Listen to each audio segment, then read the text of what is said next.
Ce matin, nous allons continuer notre message sur les actions de grâce. Nous avons parlé des cantiques de Marie, de Moïse et Myriam. Et aujourd'hui, nous parlons du chant de David. La parole de Dieu nous dit dans 2 Samuel 22, David adressa les paroles de ce chant à l'Éternel après qu'il eut délivré de tous ses ennemis et de Saül. Il dit, l'Éternel est mon rocher, ma forteresse, mon libérateur. Dieu est mon rocher où je trouve un abri. Mon bouclier est la force qui me sauve. Mon rempart est mon refuge. Mon sauveur, tu me garantis de la violence. Tu me garantis de la violence. Loué soit l'Éternel. Je crie à lui et je suis délivré de mes ennemis. Je m'écrie, loué soit l'Éternel, et je suis délivré de tous mes ennemis. Je m'écrie, loué soit l'Éternel, et je suis délivré de mes ennemis. Alléluia. C'est le chant pour les vieux chrétiens. Zemekaro monos tegerese. Nande, oui, les flots de la mort m'avaient enserré, les torrents dévastateurs m'avaient épouvanté, les liens du séjour des morts m'avaient entouré, les pièges de la mort m'avaient surpris. Dans ma détresse, j'ai fait appel à l'Éternel, j'ai appelé mon Dieu. De son palais, il a entendu ma voix. Mon cri est parvenu à ses oreilles. La terre a été ébranlée, elle a tremblé, les fondements du ciel ont vacillé, ils ont été ébranlés parce qu'il était irrité. Vous savez, il y a quelque chose d'extraordinaire lorsqu'un homme et une femme sait se montrer reconnaissants. Les actions de grâce, c'est exprimer sa gratitude. C'est exprimer le fait que l'on est reconnaissant pour la bonté que nous avons reçue, pour l'aide que nous avons reçue. Et le Seigneur veut nous amener ici à Bauhaus et dans l'Église de façon générale à un autre niveau de gratitude. Gratitude et à considérer les œuvres de Dieu dans nos vies en permanence et à être constamment émerveillé par sa bonté envers nous, être constamment transpercé par sa miséricorde à notre égard. Nous devons devenir un peuple qui à tout instant dit merci Jésus, merci Jésus, merci Jésus, parce que nous sommes imprégnés de la conscience de sa grandeur et de la faveur qu'il a témoignée envers des gens qui ne méritent rien. Je veux entendre amen. Amen. Envers des gens qui ne méritent rien. Amen. Je vous ai souvent dit que moi, j'ai été élevé dans une culture de gratitude. Donc, c'est quelque chose qui me parle particulièrement. Et c'est peut-être pour cela que j'ai toujours, depuis toutes ces années, beaucoup de mal à comprendre l'absence de reconnaissance des chrétiens. Comment on peut tellement recevoir de Dieu et être si peu disposé à se donner, à le servir, à faire ce qu'il veut? Est-ce que vous me suivez? Et j'ai souvent dit aux gens de Bauhaus que la manière dont, la culture dans laquelle j'étais élevée, vous dites merci sans arrêt. Quelqu'un fait quelque chose pour vous, vous lui dites merci. Quand vous le revoyez le lendemain, ah merci pour hier. Et le surlendemain, ah merci pour avant-hier. Et un mois plus tard, ah merci pour l'autre jour. Est-ce que vous me suivez? Et après, vous voyez son enfant, ah mais moi ton père, il a fait quelque chose pour moi. Et après, vous allez quelque part et quelqu'un s'occupe de vous, il vous aide, vous ne comprenez pas pourquoi. Ah, tu sais, ton père, ah, il avait fait quelque chose pour moi. La gratitude. Alléluia. Et quand vous êtes reconnaissant, les gens sont touchés et sont motivés pour faire encore plus. Et vous comprenez, les gens qui sont reconnaissants reçoivent toujours la faveur. Parce que même Dieu dispose les gens en leur faveur. Il dispose les cœurs en leur faveur. Quand vous n'êtes pas reconnaissant, vous allez vous rendre compte qu'au bout d'un moment, plus personne ne veut vous aider. Parce que même Dieu ne se donne pas la peine de disposer les gens en votre faveur parce qu'il sait que vous allez finir par cracher sur eux. Est-ce que vous me suivez? Mais ce n'est pas notre témoignage. Amen. Nous allons apprendre à être reconnaissants envers Dieu, à être reconnaissants envers les gens que Dieu utilise dans nos vies. Mais David ici est en train d'exprimer sa reconnaissance envers le Seigneur. Et comme nous avons étudié pour Marie et pour Moïse, nous voulons voir comment il a exprimé sa reconnaissance. Pour que nous apprenions nous aussi à dire merci au Seigneur. À savoir que, et nous devons savoir que notre reconnaissance n'est pas simplement merci Seigneur, merci Seigneur, merci Seigneur. Il y a plus que cela. Il y a des choses que nous allons dire à Dieu. Et comme nous avons vu avec Moïse, il commence ici en déclarant qui Dieu est pour lui. Il est mon refuge, il est mon abri, il est ma forteresse. Et Moïse a dit, il est mon Dieu, il est le Dieu de mon Père, il est ma force et le sujet de mes louanges. Si je vous demande aujourd'hui, Dieu est qui pour vous?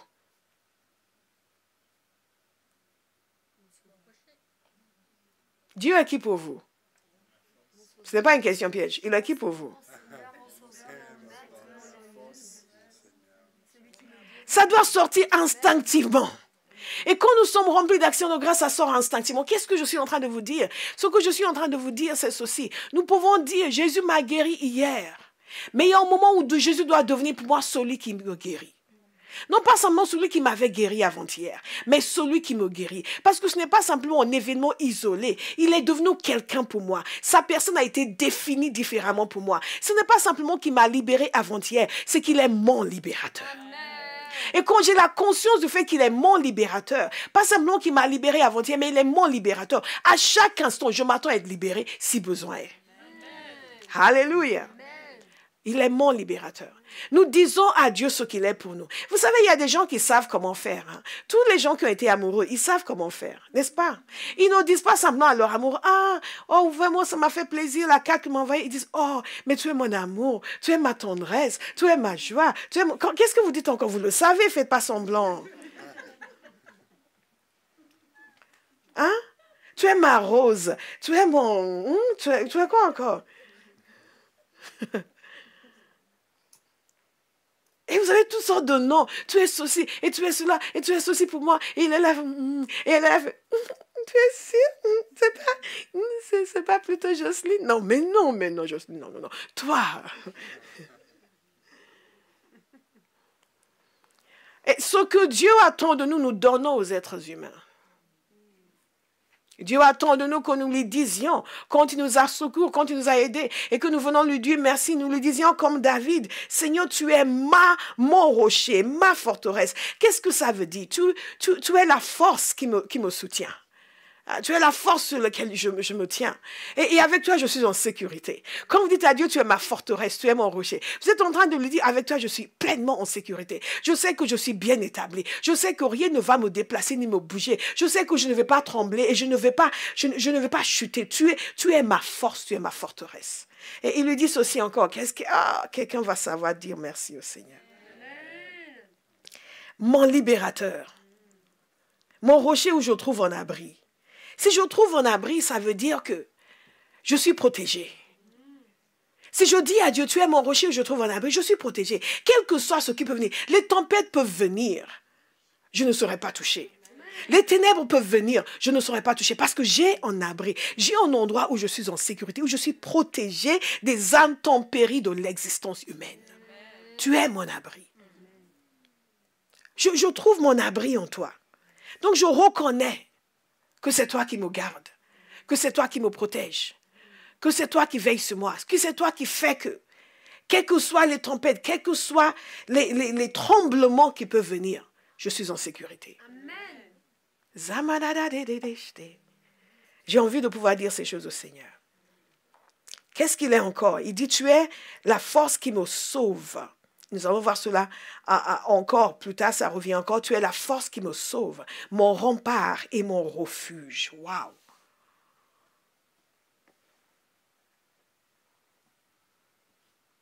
Mon seul abri, c'est toi. Toujours mon cœur te chantera, car tu me délivres. Et chaque fois que j'ai peur, je m'appuie sur toi. Je m'appuie sur toi et dans ma... Le Seigneur me rend fort. C'est le chant de David. Mais parfois nous le chantons avec une voix morose. Mais David l'a chanté avec une voix exaltée. Tu es mon abri. Parce qu'il a chanté après avoir reçu sa délivrance. Il est là, waouh. Et il en a vécu des choses, David. Tu es ma délivrance. Tu es mon abri. Je cours vers toi et je suis délivré. Je m'écris, loué soit l'Éternel. Et je suis délivré de tous mes ennemis. C'est aussi basé sur ce passage. Je m'écris, loué soit l'Éternel. Et je suis délivré de mes ennemis. Ah, alléluia. Nous disons à Dieu, tu es mon abri. Tu es mon abri. Tu es mon rempart. Tu es mon refuge. Tu es mon rocher. Et tu es ma forteresse. Remarquez que c'est un chant d'action de grâce, pas un chant de demande en aide. Parce que parfois, quand nous disons cela à Dieu, c'est parce que nous avons besoin d'aide maintenant. Donc nous venons le flatter. Tu es mon rocher. Tu es mon amour. Aide-moi. Au moment où j'ai reçu son aide, je reconnais qui il est pour moi. Et je le dis sans arrêt. Je ne reçois pas, oui, c'est vrai, mais il y a encore autre chose, j'avais prié, je n'ai pas encore la réponse à ça. J'entends les chrétiens dire ça et parfois je veux crier, je veux hurler. Ils ont présenté 2 requêtes, ils sont venus demander la prière. Et il y a une réponse qui est venue. Et vous êtes là en train de célébrer comme si c'était vous. Et eux, ils sont là, oui, je sais, j'ai eu la maison. Mais maintenant, j'attends encore pour la voiture. Et celui qui a fait en premier, tu ne vas pas le célébrer. Et c'est une des raisons pour lesquelles certains problèmes perdurent dans la vie des chrétiens. Parce qu'ils ne sont pas reconnaissants pour ce qu'ils ont déjà reçu. Ils continuent d'évoquer ce qu'ils n'ont pas encore vu. Donc, au lieu d'ouvrir les yeux et voir tout ce que Dieu fait et se réjouir non-stop pour ce que Dieu fait, ils n'arrêtent pas de parler de ce qu'ils n'ont pas encore vu. Par conséquent, ça tarde et ça tarde et ça tarde et ça tarde. Quelqu'un va dire, désormais, je serai reconnaissant. Pour tout ce que j'ai. Seigneur, ouvre mes yeux pour voir ta bonté dans ma vie. En réalité, aucun enfant de Dieu n'a le droit de se plaindre de quoi que ce soit. Nous avons reçu le Fils de Dieu. Aucun enfant de Dieu n'a le droit de rouspéter. C'est une absence de révélation quand un enfant de Dieu se met à rouspéter. C'est le témoignage de l'ingratitude quand un enfant de Dieu se met à se plaindre. Nous pouvons présenter nos requêtes au Seigneur. Seigneur, je demande ton aide. Mais nous devons être continuellement remplis d'actions de grâce. Et dire on continue tout ce que Dieu a déjà fait pour nous. Les gens devraient venir nous rappeler, mais il y a encore ce problème. Hey, je sais, mais Dieu, son ok, c'est lui qui a fait ça aussi il va faire. Et je considère que c'est fait, ça va se manifester. Est-ce que j'ai un amen dans cette salle? Amen. Alléluia. Nous allons apprendre à dire merci au Seigneur. On continue, matin, midi et soir, parce qu'il est notre appui, il est notre soutien, il est notre rocher, il est notre libérateur, il est notre forteresse. Alléluia. Et ce que j'aime ici, c'est que David dit, il est mon rocher. Il n'est pas simplement le rocher. Beaucoup de chrétiens parlent comme si Dieu était le rocher et la forteresse. Non, mais il n'est pas que le rocher et la forteresse, il est mon rocher. Il est ma forteresse. Il est mon appui. Il est mon abri. Il n'est pas simplement l'abri de la sœur qui chante si bien à la louange. Il est mon abri. Parce que quand elle chante mon seul abri, ça me touche, je suis émue. Oh, vraiment, Dieu l'aime. Non. Il est mon abri. Il m'aime moi. Alléluia. Et donc, je suis reconnaissante. Et je lui dis, on continue. Et David a décrit tout ce que Dieu est pour lui. Et la deuxième chose que nous constatons dans ce passage, c'est qu'il a décrit d'où Dieu l'a sorti. C'est important pour nous de ne pas oublier. Beaucoup d'entre nous, nous nous souvenons, nous parlons beaucoup de nos problèmes. Mais dès qu'ils sont réglés, nous commençons à parler du problème suivant. Mais quand nous disons merci à Dieu, nous devons revenir sur ce qu'il a fait. Et j'aime la manière dont David en parle. Il dit ceci, écoutez attentivement. Il dit ceci. Oui, les flots de la mer m'avaient enserré. Et les torrents dévastateurs m'avaient épouvanté. Les liens du séjour des morts m'avaient entouré. Les pièges de la mort m'avaient surpris. En d'autres termes, j'étais presque mort, j'étais fini, j'étais dans l'angoisse, dans la détresse. Je ne comprenais plus rien, ma vie n'avait plus de sens, les choses allaient de travers. Et quand vous comprenez ce qu'il a vécu, ce jeune homme, Dieu est allé lui chercher des histoires. Parce qu'il vivait sa petite vie comme berger. Et si Dieu n'était pas allé le faire oindre, il n'aurait pas eu tous ces problèmes. Mais il n'aurait pas non plus connu toute cette gloire. Alléluia. Et c'est la raison pour laquelle beaucoup d'entre nous ne connaissons pas la gloire. Parce que quand les problèmes sont là, nous ne comprenons pas pourquoi les problèmes sont là. Et nous ne nous attaquons pas aux problèmes comme il faut. Nous lâchons la main de Dieu. C'est oui, mais je pensais que le Seigneur avait promis, regardez ce que je vis. Mais ce que tu vis n'est que le tremplin pour ce que tu vas vivre de façon extraordinaire. Amen. Alléluia. Et Dieu est allé le chercher là où il était et ses problèmes ont commencé. Samuel est allé le oindre et à partir de là, il s'est permis d'aller tuer Goliath. Il a attiré l'attention de Saül sur lui et ses problèmes ont commencé. Et il a erré pendant des années.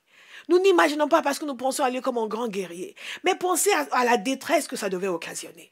Et ce qu'il dit dans ce passage nous montre à quel point c'était pénible pour lui.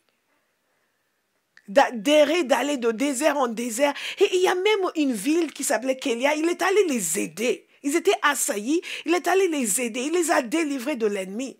Et après, Saül a entendu qu'il était là-bas, il a dit, oui, je vais la voir. Ah, il s'est enfermé dans une forteresse, je vais la voir. Et lui, il a entendu que Saül venait, il a fait consulter l'Éternel. Il a dit, Seigneur, est-ce que les gens de cette ville vont me livrer à Saül? Le Seigneur a dit, oui, ils vont te livrer. Et vous savez, il y a des choses qui nous rendent amers. Vous aidez les gens et après, c'est eux qui vous crachent dessus, c'est eux qui vous détruisent, c'est eux qui vous tuent. Ça rend amer, c'est dur à vivre. Vous ne savez pas de quoi je parle si vous n'avez jamais été trahi.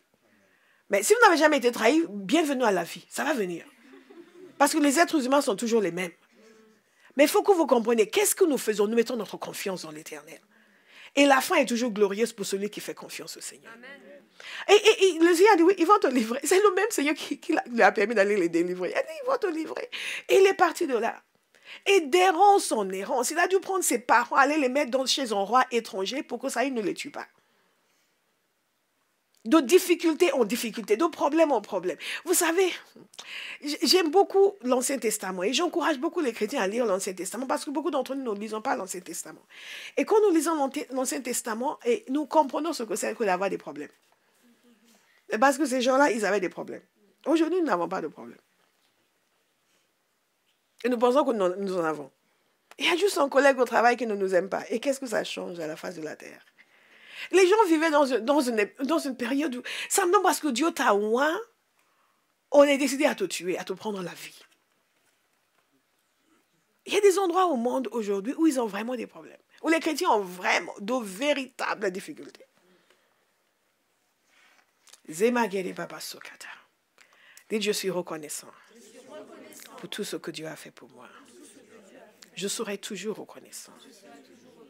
Et David, il a décrit de façon très poétique, mais de façon très parlante, tout ce qu'il a pu endurer, la détresse qu'il a vécue, dans nos actions de grâce. Nous devons le dire, Seigneur, regarde dans quel état j'étais. Regarde comment j'étais. J'étais perdu. Je ne savais plus quoi faire. Je ne savais plus où me tourner. Je ne comprenais plus rien et tu es venu me délivrer. Ok, Seigneur, merci, merci. Mais maintenant, Père, tu vois, il y a ça aussi que tu n'as pas encore fait. Quelqu'un va changer sa manière de dire merci. Parce que ce sont ces choses qui nous attirent la faveur de Dieu. Ce sont les choses qui font que nous vivons, on continue dans la présence de Dieu. Ce sont ces choses qui font que la grâce de Dieu ne fait qu'augmenter dans notre vie. Dieu aime les gens reconnaissants. Amen. Et nous allons travailler notre reconnaissance. Nous allons travailler notre action de grâce. Alléluia. Et il a dit d'où Dieu l'a tiré. Et la troisième chose que nous voyons dans ce passage, nous avons vu d'abord qu'il a dit qui Dieu était pour lui. La deuxième chose, il a dit d'où Dieu l'a tiré. La troisième chose que nous voyons dans ce passage, c'est qu'il a exprimé ce que Dieu a fait, la réaction que Dieu a eue. Et je veux vous encourager, méditez longuement ce passage. Méditez longuement la description qu'il a donnée de la réaction du Seigneur. Et cette description nous fait comprendre que David avait compris quelque chose. C'est que Dieu agit en faveur des siens. et que Dieu est touché par la détresse des siens. Alléluia. Et que Dieu n'est pas insensible aux cris de ses enfants. Beaucoup de personnes, parce qu'ils ne voient pas une réponse tout de suite, supposent que oui, mais je ne sais même pas si Dieu m'entend, je ne sais même pas si le Seigneur est là. Ne vous permettez plus jamais de dire une chose pareille. Même si Dieu ne vous aime pas, il n'est pas sourd. Et en plus, il vous aime. Ne vous permettez plus jamais de dire ça. Il y a des choses que nous disons qui ne nous font pas de bien. Oui, mais moi, je que Dieu ne m'entend pas. Hein. Je ne sais pas. Depuis le temps que je demande. Non. Je vais vous lire encore une partie de la description que David a faite parce qu'elle est longue. Elle a dit, dans ma détresse, j'ai fait appel à l'Éternel. J'ai appelé mon Dieu. De son palais, il a entendu ma voix. Je veux que quelqu'un me dise, il entend ma voix. Il entend ma voix. La foi va entrer dans quelqu'un ce matin. Je dis, la foi va entrer dans quelqu'un ce matin. Dites, il entend ma voix. Il entend ma voix. Il entend ma voix. Il entend ma voix. Et tout ça dans son action de grâce. Il est en train de détailler comment il dit, mais j'étais mal en point. Et après, j'ai fait appel à Dieu. Et Dieu a réagi. Amen. Dieu a réagi. Amen. Dieu a réagi. Il m'a entendu et il a réagi. Amen. Même si vous ne voyez encore rien. Vous êtes encore de l'autre côté. Dites, je sais que Dieu m'a entendu. Je sais que le ciel m'a entendu. Je sais que mon roi a entendu ma voix parce qu'il m'a dit que si je demande conformément à sa volonté, je sais qu'il m'écoute. C'est quelqu'un dit, mais comment est-ce que Dieu m'écoute. Mais je sais qu'il m'écoute. Je sais qu'il m'écoute. Il a entendu ma voix. Mon cri est parvenu à ses oreilles. Écoutez la réaction de Dieu. La terre a été ébranlée. Elle a tremblé. Les fondements du ciel ont vacillé. Ils ont été ébranlés parce qu'il était irrité. Il est en train de dire ici que Dieu a entendu mon cri et il n'a pas apprécié ce que les gens étaient en train de me faire. Quelqu'un doit avoir cette révélation ce matin. Dieu n'est pas du côté des oppresseurs. Il est du côté des opprimés. Il est du côté des siens. Et quand vous êtes en train d'être malmené, alors que vous marchez dans la droiture, Dieu entend et réagit. Mais il faut avoir cette assurance. David avait cette assurance. Et dans son action de grâce, il est en train de dire, il m'a entendu. Et il était tellement vexé que même les éléments ont tremblé. Hey!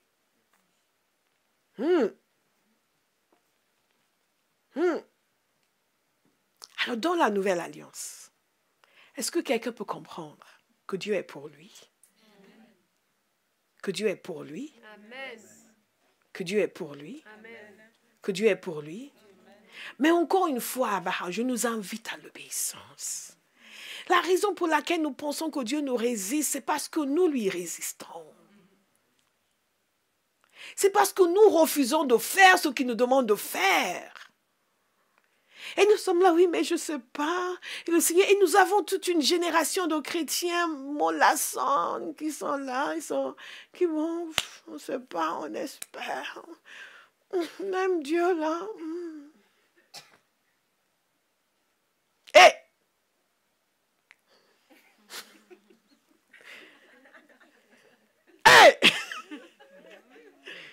Et ça change.